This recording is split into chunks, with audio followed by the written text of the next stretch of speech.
Well, good morning, everybody. Welcome to another Cars and Coffee with me, Kenny Brown, where over the next hour or so, I'm going to be sharing some really good technical information, answering a lot of your questions. And remember that the subjects I talk about are subjects that you guys want to learn about. So be sure to send, I'll be answering questions live. So if you have any questions today, be sure to send them in the comments section. I'll get to them a little bit later. We've got kind of an interesting lineup for you today. Let's see. Oh, yeah. I'm reading my notes. As you know, I can't get by without my notes from Carrie. Okay, we're going to talk about measuring for wheel clearance. We've got a little chart that Forgeline puts out, and we're going to see if we can get that put into the Speed Therapy Society resource section. We're going to talk about the upcoming Speed Therapy Academy. We've had a number of people asking if we could give more information, so we're going to do that today.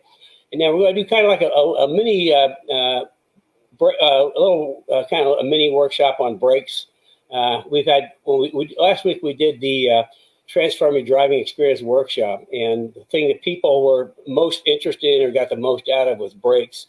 So I thought we'd kind of do some brake things here this morning. And then, of course, we've got questions. And like I say, we've had a number of people asking about the Speed Therapy Society. So we'll be giving some more information. I see Joe's here already, and Calvin, Facebook user, who knows that is. I think Carrie says you have to click something so we know who you are. Otherwise, you're just the anonymous Facebook user. Okay, so let's go, moving right along. Let's start with measuring wheel clearance. Now, as you know, Forgeline is our premium wheel. I mean, we use Forgeline wheels a lot. I mean, they're not cheap. They're a really expensive wheel, but they are the absolute best that's available, period. I mean, you're not going to find a better wheel than Forgeline. And they have a little chart. I'll kind of hold this up so you can see it. And you just kind of fill it out, and it asks for a whole bunch of measurements, and they give you kind of a chart over here to show where you're going to make those measurements, and you fill out those measurements and you send it in, and they'll come up with the right wheel and right wheel spacing for you. So I think what we're going to do is we're going to have this. I only have a copy of this. I don't have the scan, so we'll get that scanned and we'll get it out to the Speed Therapy Society, Kenny Brown Speed Therapy Society private Facebook group. Got every single word in this morning. But yeah, I kind of asked it. Look at this from backwards. It talks about the window that the wheel will fit in, the offset between the face of the wheel, where the calipers are, and we're going to talk about. See, I do have my caliper template. That'll be under the brake section. Anyway, that's where we are on wheels. Again, let's see. I think what we're going to do, I'm going to do some questions. Then we'll talk a little about the Speed Therapy Society, and then we'll do my little brake thing. And I got stuff scattered all over this place to show you this morning. I got rotors, I got brake ducts, I got fluid lines, templates. So it'll be kind of good. Oh, you might notice I am wearing my wrong side Speed Therapy Academy polo shirt today. That's something when people join the Speed Therapy Academy, that's one of the first things they get. They get a little care package that has a notebook back there and a polo shirt. So let's go down some of the questions. BC wants to know, how do I install an IRS in my New Edge Mustang? Well, that's pretty darn simple. All you got to do is get one and bolt it in. It bolts right up. I mean, the New Edge came out in '99. That's when the IRS came out. So all you got to do is get yourself an IRS and bolt it in. It's pretty darn simple. And don't forget, we're the only company in the aftermarket that not only understands the IRS, but completely supports the IRS package with a range of parts that you won't find anywhere else, up to and including taking the carrier and cutting all the pickup points off and then putting them back on to really change the geometry in the IRS. So that's, if you're looking to do an IRS, give us a call. We're the only people that really know what they're doing with the IRS. Let's see. This is actually a question that Maggie had in the workshop last week. We thought it was a really good question, so we thought we'd pass it along. So S197, it's 07 Shelby GT500 with 750 rear wheel horsepower, which is a ton. I can imagine just how unwielding it can be when you put your foot down. It says K-link or Panner bar. Will the K-link lower the roll center enough to compensate with the stock K-member up front with the low roll center? Okay, that's a really good question because with that much horsepower, the tail of the car is kind of like wagging a dog all the time. The thing about the K-link is that it's a pretty sophisticated piece of suspension, and it does amazing things. It creates more rear grip than any other live axle suspension, period. Absolutely, period. There's nothing that creates more rear grip. The problem is it creates so much rear grip that we actually have to rebalance the car with springs, go way up in rear spring rate. If you were to put the K-link on with a stock K-member, what would happen is you would, as you go into a corner, you turn the wheel, and it would have really good turn in, and then it would just wash out. The rear grip would completely overpower the front grip, which is why it needs to be part of the full system. We really should have the front grip kit. As you people know, I've only got 3 parts of my S197 suspension: rear grip kit, front grip kit, and springs and shocks. And you really have to have that front grip kit to make the K-link work really well. Aside from that, we have a ton of GT500 people that put just the rear grip kit on, which it's a complete package. It's a system. I mean, we sell parts, but we really don't sell parts. I sell systems, an completely engineered system. Everything in the rear grip kit is engineered to work with everything else in the rear grip kit. That's why it has just an amazing transformation of the back of the car. In fact, what I do with geometry works so well, we throw the rear sway bar away. But that would be, if you're keeping the stock K-member, that would be a better starting point. Because I tell people if they're going to upgrade their car in stages, rear grip kit, springs and shocks, front grip kit. So anyway, but the K-link, actually, we're going to do another webinar, a third introduction webinar of the K-link. Is going to be, I believe, September 22nd. It'll be on Zoom. So it's something you're going to have to register for so you can get the link. So there'll be more information coming up on that in the near future. But yeah, I mean, the rear grip kit that's the place to start if you don't do the front grip kit. So, okay, moving right along. This is another question that came up last week. In cooler climates, how do I find a tire and brake pad that will perform fast for autocross? Well, here's the thing. As far as the tire, I mean, that's a great question. The thing is, a lot of different groups have different tire requirements, whether it's a open tire, 100, 200, and that's a really hard question for me to answer because I don't know what tires they allow. But certainly you want to get the stickiest tires that you can get that's allowed within the class you're running. And as far as brake pads, I have a fabulous answer on brake pads, which will be coming up a little bit later. We're going to talk, why there's different brake pads for different applications, and why I say you always use a street pad for the street and a track pad for the track, and never the twain shall meet, because they both do different things. They both operate in different temperature ranges. Okay, let's see. Here's another good one. I bought a 03 Mach 1 with slotted rotors. How do I know the rotors are on correctly or backwards? Again, that'll be coming up too in the brake section, and that is a really good question because it's absolutely super critical important that if you've got slotted rotors, you put them on correctly. We had one customer bring his car in that had somebody out near where he lives looking after it, and he just kept burning up the brakes and burning up the brakes. He was having a lot of problems with the brakes. So he brought it to us, and it was pretty easy to figure it out. Whoever was working on the car put the rotors on backwards.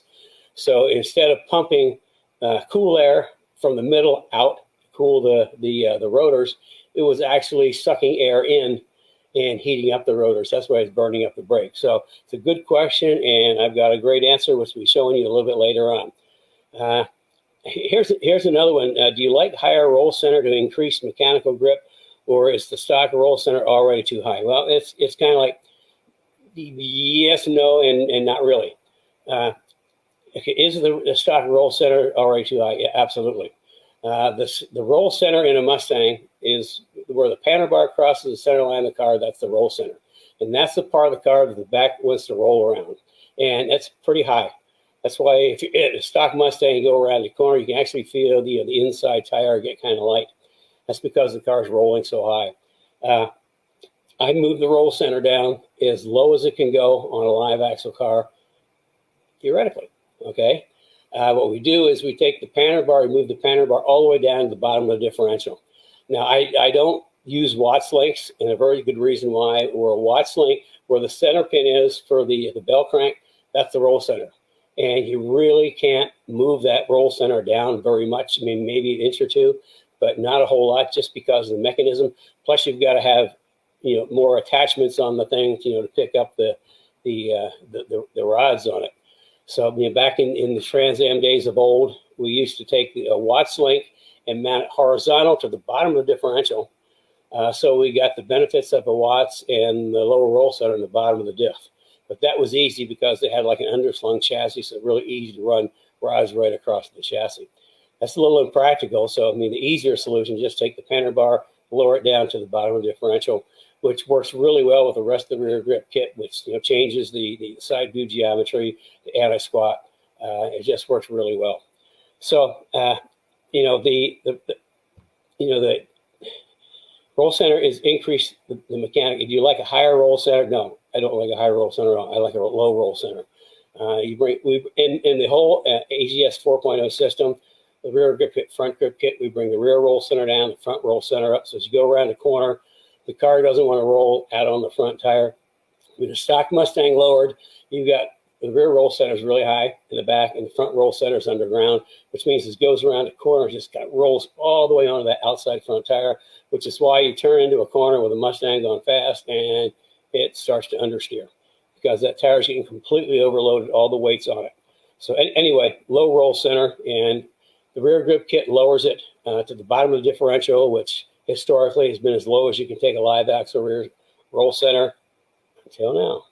And if you sign up for the K-Link webinar, you're going to see how ingeniously I have taken and lowered the rear roll center even more.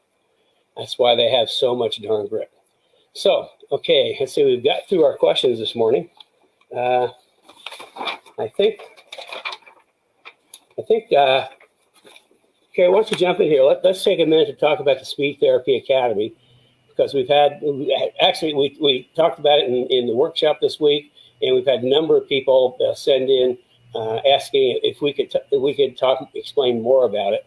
And let me real quick overview is the Speed Therapy Academy is something that grew out of what we started the Cars and Coffee just to answer questions, and as you guys know, it grew and grew and grew.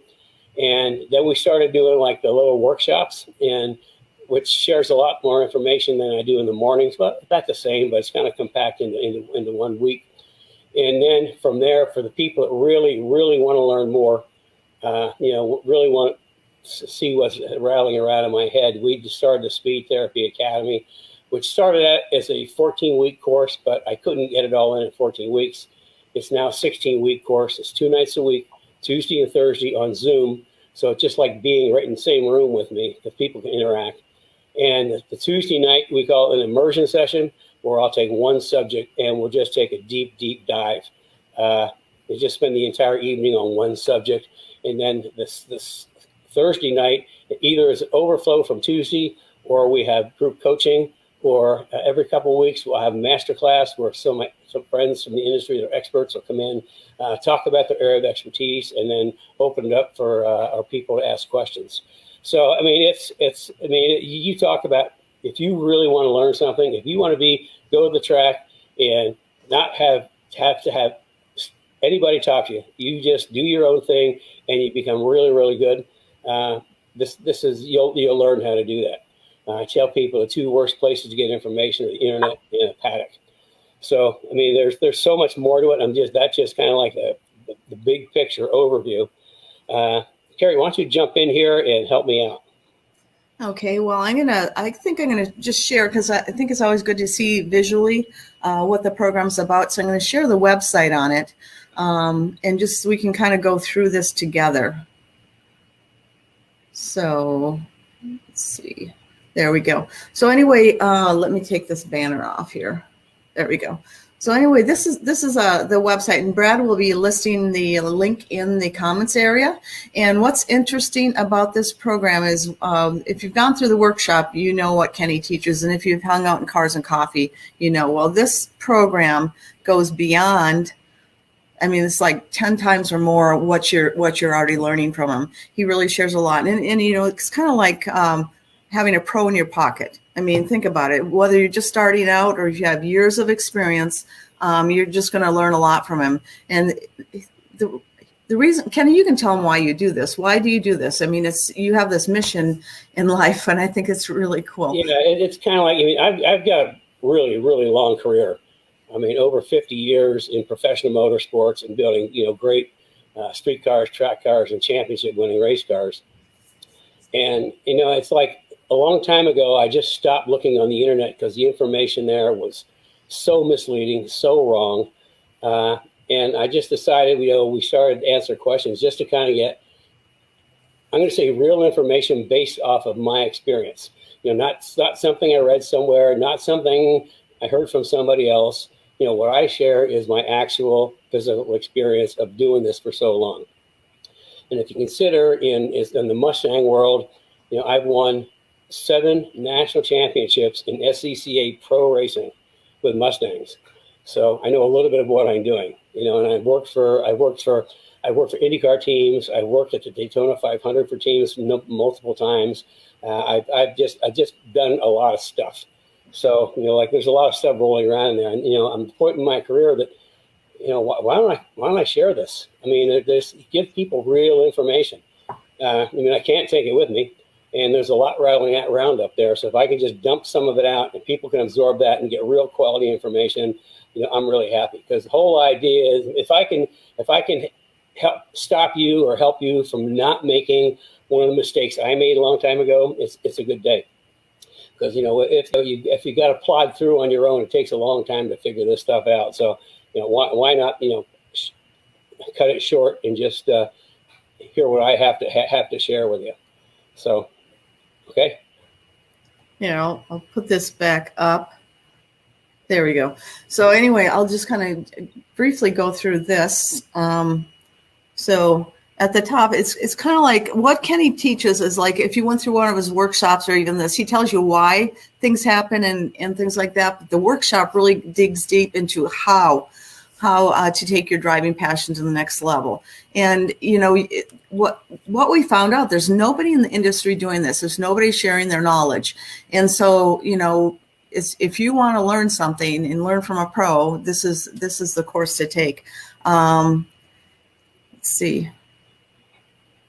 Also, this is for, again, it's learning how to take your car to the next level. And this is for the serious driver from beginning to advanced to pro. I mean, we have people, and it's also for performance streetcar people, all the way up to, we have people in NASA in the group. So all of them get something out of it. And so it's really about not only knowing the why, but how. And by the end of the course, he takes the course and teaches the fundamentals of car building, and then takes it into car preparation, into car setup, and then into tuning at the track if you're a track person, and then also driving instruction. And it's really pretty interesting. Yeah, so I do virtual driver coaching.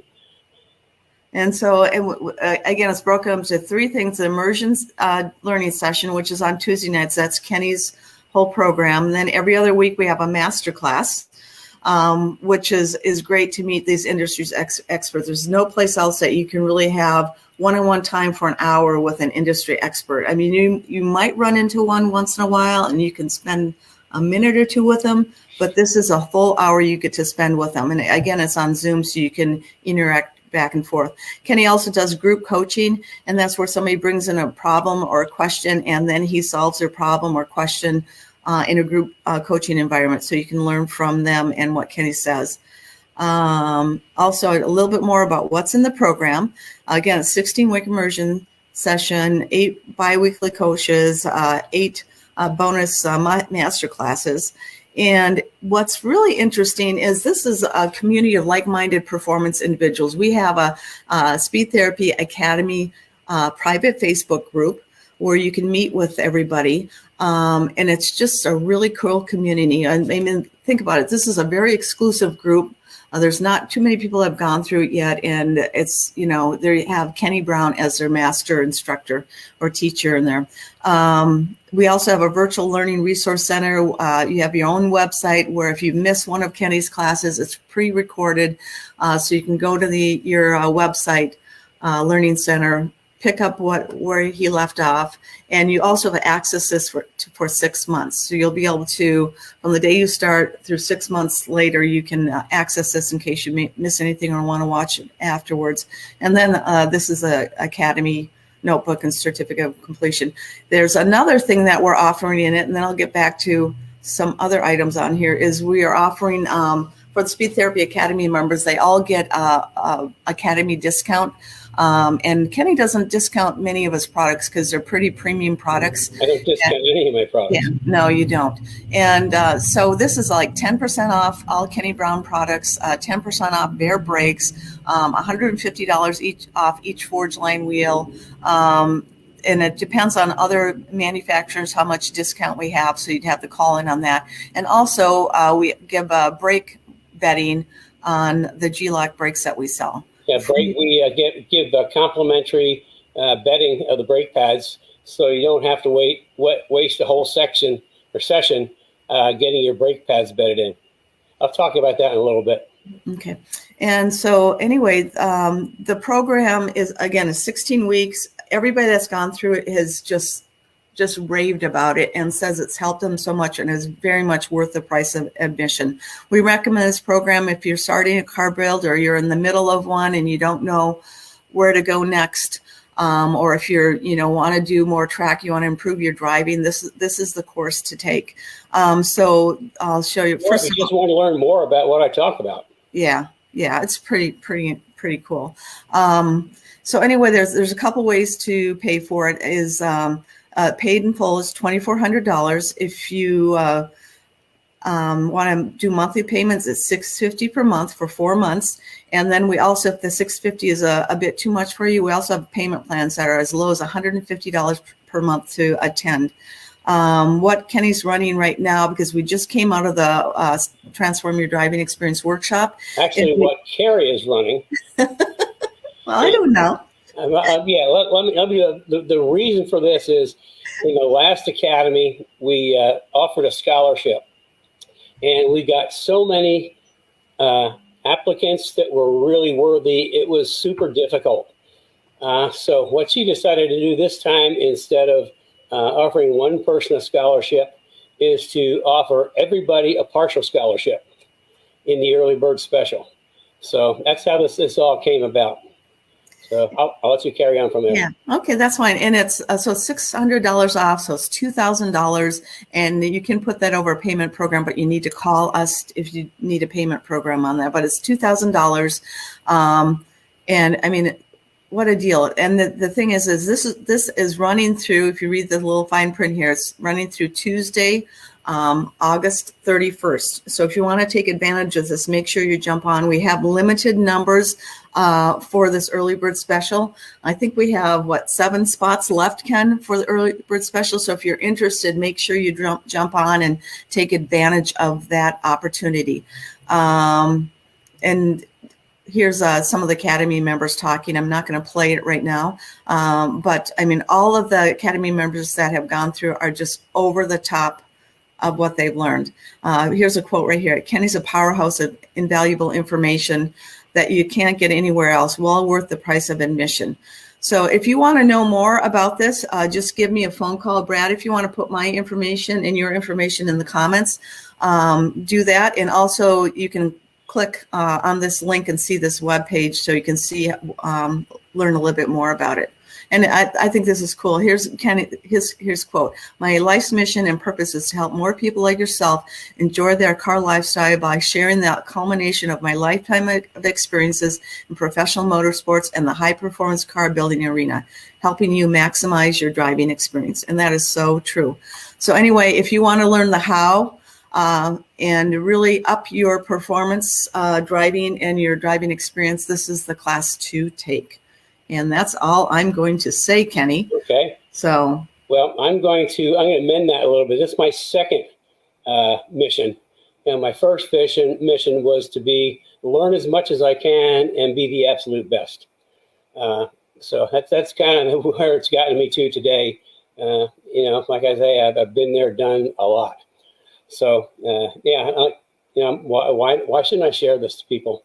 I know we've had some people say competitors are trying to sneak in and see some of this stuff, and we're if you've been with me for a while, you know I talk about we're the most copied people in the Mustang market.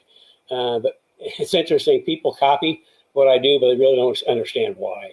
So when you take the academy, you'll understand a lot of the whys and why I do things. I have a comment right here. It says Facebook user, but this must be somebody from the Speed Therapy Academy. It says, make sure to check out the Academy. There's an amazing promotion. Oh, no, this is probably Brad. Amazing promotion going on. Okay, I thought it was a testimonial there. But I know we have some Speed Therapy Academy alumni in here today, so speak up. Let us know that you're there. I think I saw Joe Johnson there. So anyway, Kenny, go ahead. I forgot what I was talking about.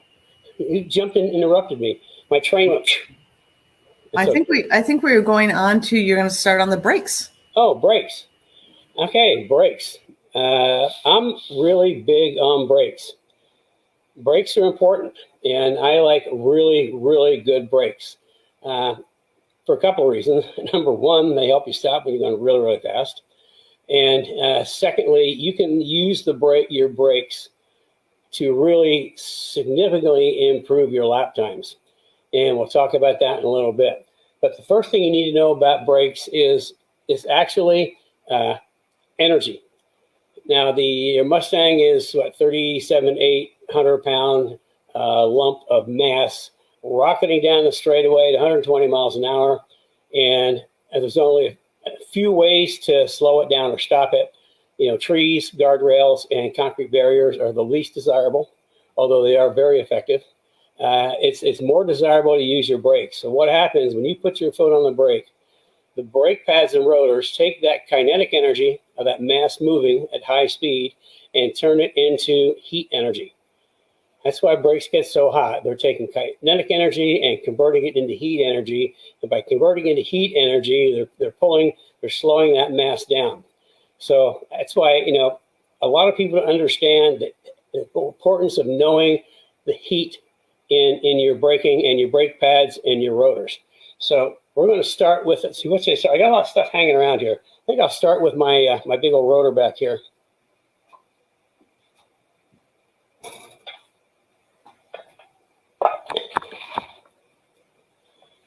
Okay, this is a two-piece slotted rotor. I'll tip this down a little bit.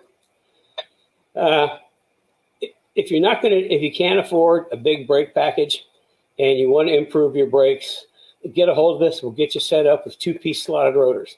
Now, two-piece slotted rotors do a lot of things. First, they're lighter than the factory. Secondly, they have these slots. Now, what these slots do is it has two functions. One is to help clear brake dust. The second is when you've got a brake pad on a rotor, at high temperature, they actually will build up gas on the trailing edge of the pad. Back in the early days in the 86 Celine cars, in the racing the ENCORE, the SCCA Pro Endurance Series, I mean, we had obviously had to change brakes multiple times in 12 and 12-hour races. What happened is the brake pads would come off and the fronts would be worn out and the back of the pad would about half the brake pad there. Well, the reason for that is the gases were building up at the trailing edge of the pad, and we weren't getting a good contact, so it was wearing the fronts out. By having these slots, it'll evacuate that gases that get trapped at the back of the pad. Okay, another thing is that because the outer ring is steel and the inner ring is aluminum, they don't really transfer as much heat from the rotor into the wheel bearing or into the wheel. So that's why they run so much cooler. And they're vented inside, so they actually pull the air out. Now, a brake rotor cools itself from the inside out, which is why we put brake ducts in the middle. We'll get to that in a minute. Another thing, while I've got this up here to talk about, is temperature. So the question is, how do you know what temperature your brakes are really running at?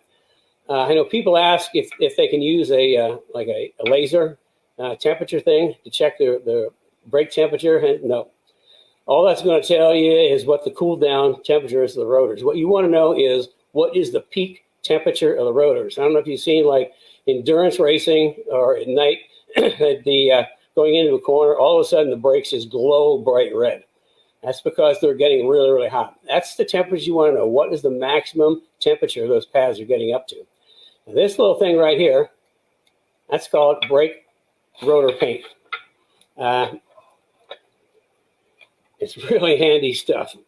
I think we sell more of this than anybody else in the aftermarket. And it's one color. You know, back when I started, you had to have 5 different colors and you paint them all on, and each color would kick off at a different temperature. So you had to check all the temperatures to see what temperature your brakes were running at. But with this, it's just one color. It's really cool. And they give you a little chart that kind of tells you, can't see if you read that or not, but you match the color up to the temperature range, and that'll tell you what temperature your rotors are running. Now, mine typically run on my cars about 1,200 degrees, so I pick brake pads out accordingly. Now, see, because I got it up here, I want to touch on brake ducts. If you're doing track, you really have to cool your brakes. Like I say, my brakes on my Mustang run about 1,200 degrees with brake ducts. Without brake ducts, they'd be off the chart. And my brake ducts are completely unique, although somebody else is sort of copying it. But I've been doing this since SN95 days. But if you notice, it's not round. I use a 3-inch brake duct, but it's oval. Well, the reason for that is by making it oval, we can actually, if you can see, all of the air coming in goes directly into the eye of the rotor. So 100% of the air hits the eye of the rotor, and once it's in there, the vanes will pull it out. So that's why they're squished, because we can get all the air into the rotor.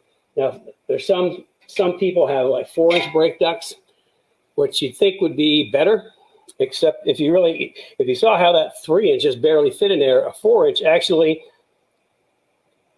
like goes into part of the rotor.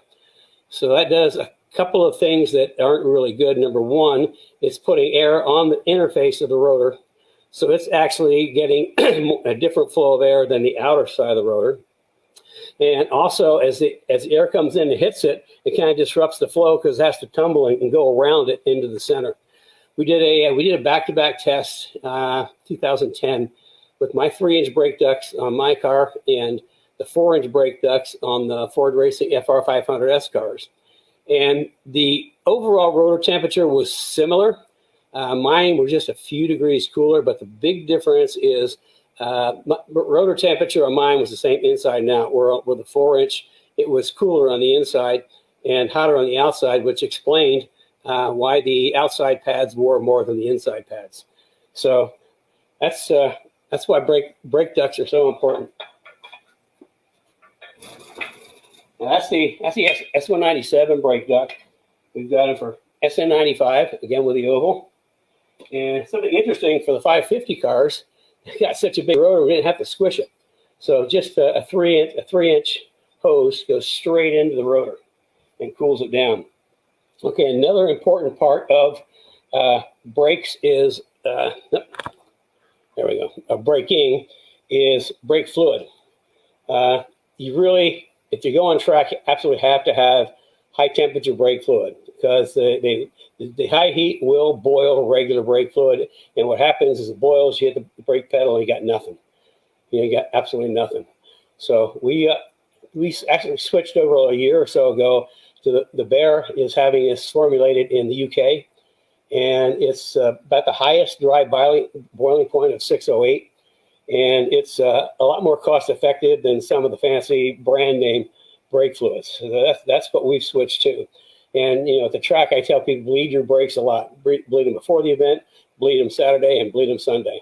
And I always like fresh brake fluid in my calipers. Okay, something else that if you don't get a big brake kit and you do tracks, stainless steel brake lines. But the reason for that is, you know, stock brake lines are rubber, and certainly it's heavy duty, you know, stress tested and all that. But when you start seeing really high temperatures in your brakes, you know, the fluid's going to get hot, which means the brake line is going to get hot. And, you know, if rubber starts getting hot, it starts to get a little soft. So you do have the opportunity for, if you're getting really hot brakes, you hit the brake pedal, and that brake line is going to just swell just a little bit, which is going to take some of your pedal feel away. Or if you've got stainless steel lines, they've got it's a solid Teflon inner lining, which means there's absolutely no give at all. I mean, you got a rock hard brake pedal no matter what. So that covers rotors, paint, ducts, fluid, lines. Well, let's talk about brake pads themselves. Let's see.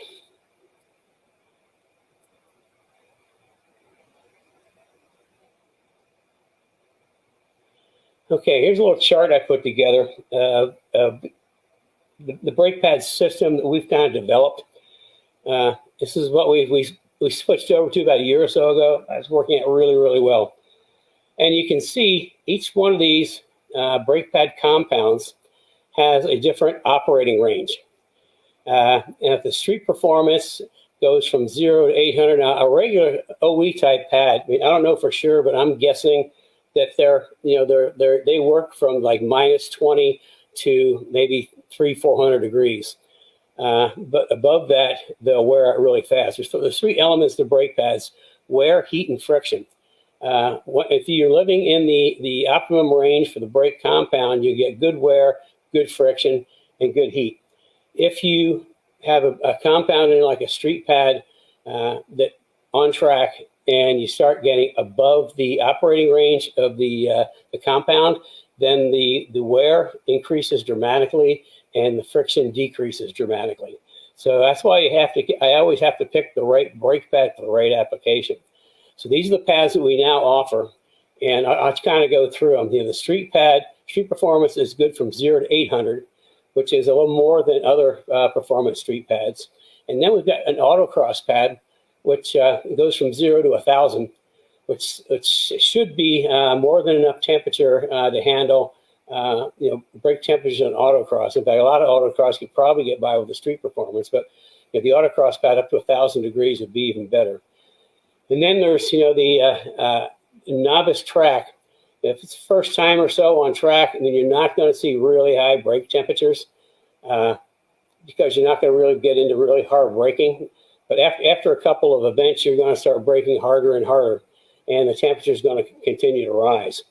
So the going from 74 to 1250. Now this is also a pad you could drive to the track, although because it's more of an aggressive compound, I really wouldn't be recommended for daily driving because you'd probably pick up some dust and noise because it'd be operating below its desired operating temperature. But that's, from 74 to 1250, kind of gets you through the first couple of track days, and you can drive it to the track. Now, the next pad up is from 118 to 1400. My brakes on my car run about 1200 degrees, and this would be an okay pad for that. But that 1200 degrees is really close to 1400 degrees. I want to be closer to the middle of the operating range. So the next pad up goes from 173 degrees to 1800. That is kind of like a really good pad for track days because if you're running 1200 degrees, that's sort of in the middle, and that's where you want to be. But there's like little combinations like for a lot of track people. I'll have them use the 1800 and 1400, 18 on the front, 14 on the back. Maybe for some people that really aren't advanced, might even go with 1400 front and 1200 rear. And then we keep going up from there. I mean, the harder you drive, the faster you go. The more aggressive brake pads you need, the more temperature you make. And then we've got a race pad that's from 225 up to 2100. And then we've got a pro race pad that goes from 610 to 2100. Now I had, you really need to match your pad to your temperature. I talked to a gentleman maybe 2 weeks ago in one of my 15-minute consults. We were talking about brake pads, and he said, you know, the brand that we were using now, he didn't like them at all. He said they were terrible pads. And I said, well, what compound were you using? He said, I was using the 18. He said, the guy that sold it to me, he said, I have a heavy car, it was GT500. I have a heavy car, I needed the best brake pad.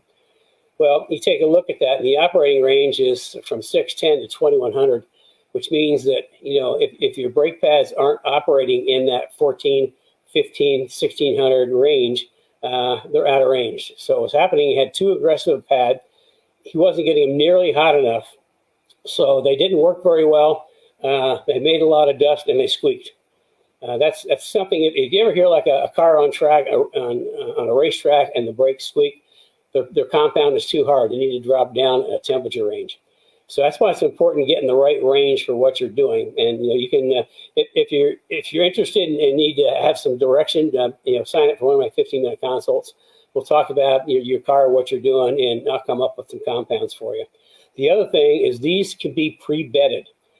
Now, what is brake bedding? Well, anytime you've got like a competition pad, they have to be bedded. What that means is they have to reach critical temperature so that all the volatiles from manufacturing boil out of the pads. And that's done by repeated high-speed stops. Stop, let it cool a little bit, stop, let it cool a little bit. And you keep doing that until one time you hit the brakes really hard and the pedal is hard as a rock and you smell brakes. That tells you that that's the time to stop. And you take your foot off the brakes and you gently drive back to the pits, let them cool completely. And the next time you go on track, you have demon brakes. So with these, we can get them pre-bedded because typically that'll eat up at least one session bedding brake pads. And so this kind of eliminates that. You can just put them on and go. So, and then also with rotors, you need to kind of season them. You got new rotors. You can't go out and hammer the brakes. You got to, you know, bring the temperature up gently to get to the point of operating. So that's why it's so important to get the right brake pad for the right application. You know, if you've got too soft a brake pad, like the 1200, and you're running a Mustang pretty fast, and you're going to be right up on the edge of that 1200 degrees, and they're going to, will it take it? Yeah, it'll take it, but you're going to see a rapid increase in wear and a decrease in friction. So, and then the same thing, if you get too aggressive a pad, it's just the opposite. It's not going to work. So, okay, that's my little chart on brake pads. I think that's everything on brakes today. That was quick.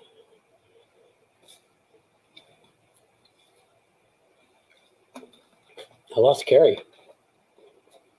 She's up there somewhere. Hello.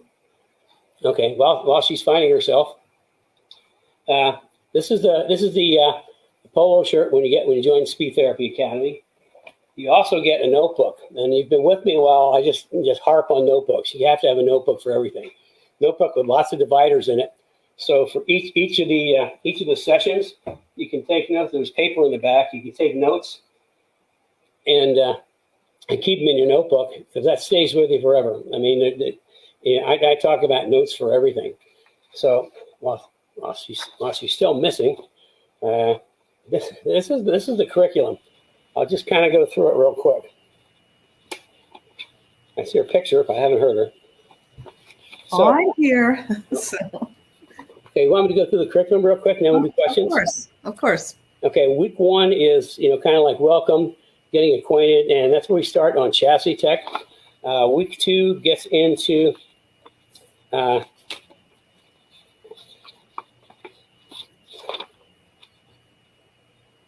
week two starts suspension and suspension geometry. Week three is more suspension geometry, which is something I'm extremely expert in. That's why my suspensions work so good. I mean, I've been studying Mustang suspension geometry for 30 plus years. And very few people out there understand geometry. If they did, they would never use a torque arm. We talk about that quite a bit. And then let's see, week 4 is shock absorbers. We go through a lot of shock absorbers. In week 5 is brake tech, which is a big expansion of what I just talked about today. Let's see, week 5 is more brake tech. Week 6 is wheel and tires. 7 is cooling, plumbing, radiators, oil coolers, along with the plumbing that goes with it. We have a really good guide that comes in. So for wheels, we have Steve Shard join us from Forge Line Wheels, and he gives a master class on wheels. Really, really interesting. And then for the radiators and plumbing, we have Eric from BAT, where we get our AN lines, our air equip and all that. And we had Fluidyne on last too. Ryan. We had cooling. We had Ryan from Fluidyne talking about radiators, which again, a lot of interesting information. And then week 8 is engine and driveline. See, week 9 is aero. Aero is a big one that everybody really, really likes. And it takes 2 weeks. I got so much information aero to share. That's 2 weeks or 2 nights. And then let's see, week 10 is safety, and we had Ben from Impact Racing come on and talk about restraints, and he explains things that you never really thought about in harnesses. And then we also talk about fire systems, fire extinguisher, fire suppression systems, and we had I can't remember his name from SPA. Yeah, talk about fire suppression systems, which is really interesting. And then let's see, 11 is we start getting into prep, car setup. 12, at the track, learning how to tune. 13, how to use your bodometer. You like that? How to use your bodometer for track tuning. And then we get into checker flag week. We start virtual driving coaching. And then after that, we do actual real virtual driving coaching where people send in their videos, and we'll go through and I'll watch the videos, and I'll kind of give them some suggestions on how they might be able to drive a little better, use more of the track and be a little quicker. So that's kind of it. And then I think the virtual coaching, somebody made a wise ass comment a number. This is a while back about we said do virtual driving coaching, and they kind of made a snide remark that that's impossible. Like I say, don't believe what you see on the internet. So, I think I covered. Oh, and also when you graduate, you get a certificate of completion, and it comes in a frame, ready to hang on the wall or put on your desk. And something we started this last one, we're going to continue if we can get them, is I spend like 2 weeks talking about at track and cause and effect. And it's all based off of what I learned back in the 70s from a guy called Carroll Smith. He wrote a series of books back then that were, I absorbed every one of them. It was like tune to win, build to win, engineer to win, drive to win. And a lot of what my early career came from those books, education. And I was telling people that, they've been out of print for a while. And I just looked up to see, what they were, if there was any like online, like used copies, only to find out they're being published again. And one of the things that they're being published is Engineer in Your Pocket Guide, which has all the stuff that we talk about in the academy. All the cause and effect are in here, so you can put this in your toolbox and take it with us. That a little extra bonus that we started with this last time. So, okay, are we ready for questions, or do you have anything else? Yep, I just want to mention, since we're still in the academy, that there is that $600 early bird special that is running through Tuesday, August 31st. So if you're interested, click on the link in the comments. You can learn more about the Speed Therapy Academy. You can give me a call and we can talk about it, see if it's right for you. But anyway, that's a really good price. It's only runs $2,000 and you can pay it over time. So Let us get, right now it's time for questions. So if you have any questions, we will go to there. Also, I forgot what I was going to announce, something. I will think about it. Here's a question from Andrew. It says, I would like to run a 10-inch wide OEM Boss wheels on my 05 S197, but Ford labels them as rear only. I remember you saying that your Apex wheels work. What are your thoughts? The reason saying they're rear only because they've probably got a different offset from the front. I think most, when you get into wider wheels on a Mustang, most of them have a different offset for front and rear. Although with the Apex, there are some that we can run both front and rear on, I believe. That's going to be a Rich question. If you call in, you can ask Rich. Our typical setup is 1910 front, 1911 rear, with either a 285/35 front, a 295/30 front, and a 305 rear, or some cases a 315 rear. So my favorite, just non split system is 19x10s with 285/35s all the way around. That's a really nice combination. Unless you're running stupid power, I mean, that works really, really well. Plus, you can rotate your tires. Okay, I know what I was going to announce. Brad did add the link to the wheel tire fitment template. So if you look in there, maybe Brad, you can add it again. Just that's really important for your getting the right wheel fitments. So that's a big thing. Yeah, inset. Yeah, and yeah. Did you never explain what it was for? Why you use it, or is it just too elementary?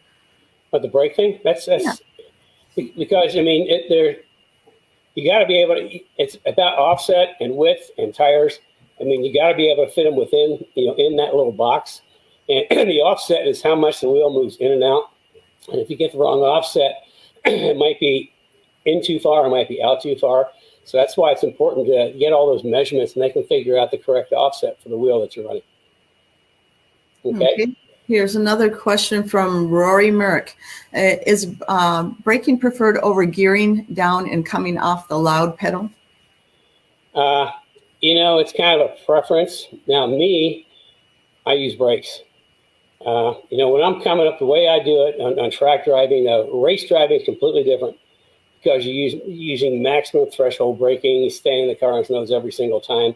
If you do that for track days, you're going to wear out a set of rotors and pads in a weekend. But what I do, I mean, I'm coming down the straightaway. I'll just get on the brakes, and I don't hit the brakes hard. I do a continual pressure.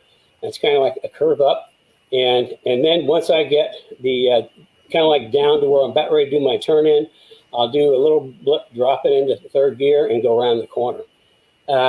You can, you take your foot off and let the engine slow it down, but the engine is not going to be nearly as effective in slowing the car as the brakes are. And also, if you do that a lot, that has a tendency to kind of maybe suck oil up past the rings. So I more often would recommend to use brakes and save your engine. Okay. Okay, cool. Guess who's in the house? Brian Grinnell. Hey, Brian. Are you going to be there Wednesday night at the Speed Therapy alumni? Oh, that's right. She's got to stay every month. There's an alumni meeting, first Wednesday of the month. And it's kind of interesting. The alumni, it's kind of turned into like a private fraternity. So it's kind of like a cool thing. Okay. Brian's comment was he has 285s all around, and that works for him. Yeah, I mean, that 285s on a 10-inch wheel is a really great combination. Okay, if you have any questions, this is last call for questions. So if you have any questions, put them in the comments and Kenny will answer them. Here we go. Kobe Ward, is the Bear Erasmus Plus for GT 500s and a +2 for the rear a good upgrade for S197s that have the GT 500 brakes? That is a great question. And to me, it's a two-parter. One, when I was talking about two-piece slotted rotors, I forgot to mention that we don't put big brake kits on the back of Mustangs because of the C-clip axles. When you put a big brake kit on, the caliper's hard mounted, the rotor's hard mounted, and the C-clip axles move a little bit, which give you like really nasty pad knockback. So what we do instead is Bear has this really cool upgrade kit. It's got a bracket that moves the stock caliper out, and for a 14-inch rotor. So put a 14-inch two-piece slotted rotor on the back, retaining the factory caliber. The GT500 is a kind of a different animal. And I can't remember the years, but it might be the later ones. I can't remember for sure, but the GT500 rears, we actually have to change like the bracket or something back there to the GT to use the oversized rotors. I can't remember what years they are, but that's something we've run into before. The rear brakes on GT500 are a little bit different. So we've had a lot of people that just swap out, I believe it's the bracket for the GT500 to the GT and put the big brakes on the back. It's well worth putting a 14-inch rotor on the back. It really makes a difference. A long time ago, we did brake testing, and my numbers are going to be off a little bit because it's been a long time. But with the stock rotor, it's something like 600-700 degrees in there somewhere. We add the 14-inch rotor, and the temperatures jumped up to like in the 800-900 range. And we put full-on racing brakes in the back, and they're up in the 11 to 1200 range. So it seems like the more brake you put on the back of the Mustang, especially with my suspension, the more brake that you use. So yeah, I mean, you have to call in and check. There's a trick to putting the big rotors in the back of the GT500. Okay, we have one more comment from Kobe. He said he has a GT and has only upgraded the front to the GT500s. Okay, then it's really easy to put the 14-inch rotors in the back, and it's really simple and easy, quick and easy. I like quick and easy. So. Okay, and right now we don't have any other questions. Anybody else have anything else? So one thing I did want to mention, Kenny, and to everybody that's out there that went through the Transform Your Driving Experience workshop this past week. It was a 4-day workshop, and Kenny is adding a bonus on Monday, and he is going over, well, why don't you tell him what you're going over? It's better than we didn't have a chance to talk about the driving stuff. I only mentioned the driving stuff, so we're going to talk a little more about driving and how Mustangs, I use a whole different line for Mustangs. Late apexes, and then we were going to use some videos from our Speed Therapy Academy alumni that we used in the academy for driving coaching. So it's kind of like Monday nights all about driving. And also remember, Kenny does a 15-minute consult. So if you have questions that is a little more complex than answering here, you want to talk to him in person, you can schedule that 15-minute consult. And I think so. The bonus session, Speed Therapy Academy, is starting September 14th. So if you're interested, make sure you register for that. We are going to be at an event September 18th. It's a local car show similar to, they're trying to make it similar to the Woodward Dream Cruise. So if you want a mini Woodward. Yeah, mini. So if you're interested, join us there. We will be doing the Cars and Coffee live from that show. So tune in, and it should be interesting because it's our first out of studio show. So we'll see. It might be fun just to sit through and see how many technical difficulties we have. You guys know we're really, really good at technical difficulties. So anyway, I got a question, Carrie. I know you've got the replays of the workshop for the people that registered, and those are up through Tuesday night, I think. Can people still sign up to see the replays? Yes, they have to register. Brad, can you find the link to register for the Transform Your Driving Experience workshop? Yeah, you can do a binge watch on that. And we are going to be playing those replays over the weekend on the Speed Therapy Society Facebook group. So if you're a Speed Therapy Society Facebook member, you will see them there as well.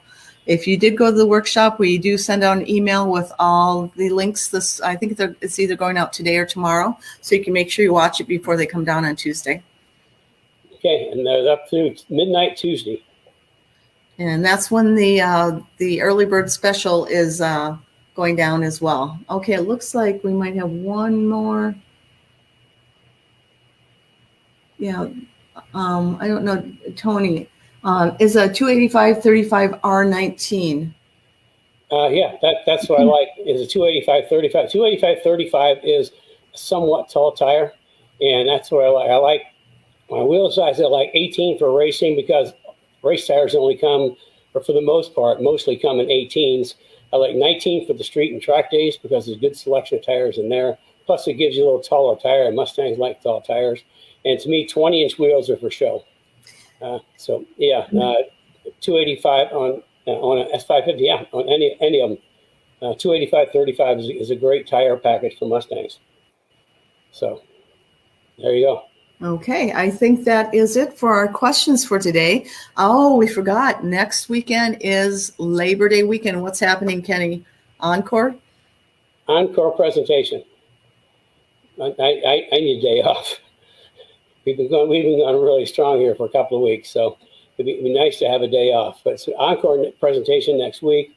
If there's anything you'd like to see again, send it in the comments, and we'll see about getting that episode up.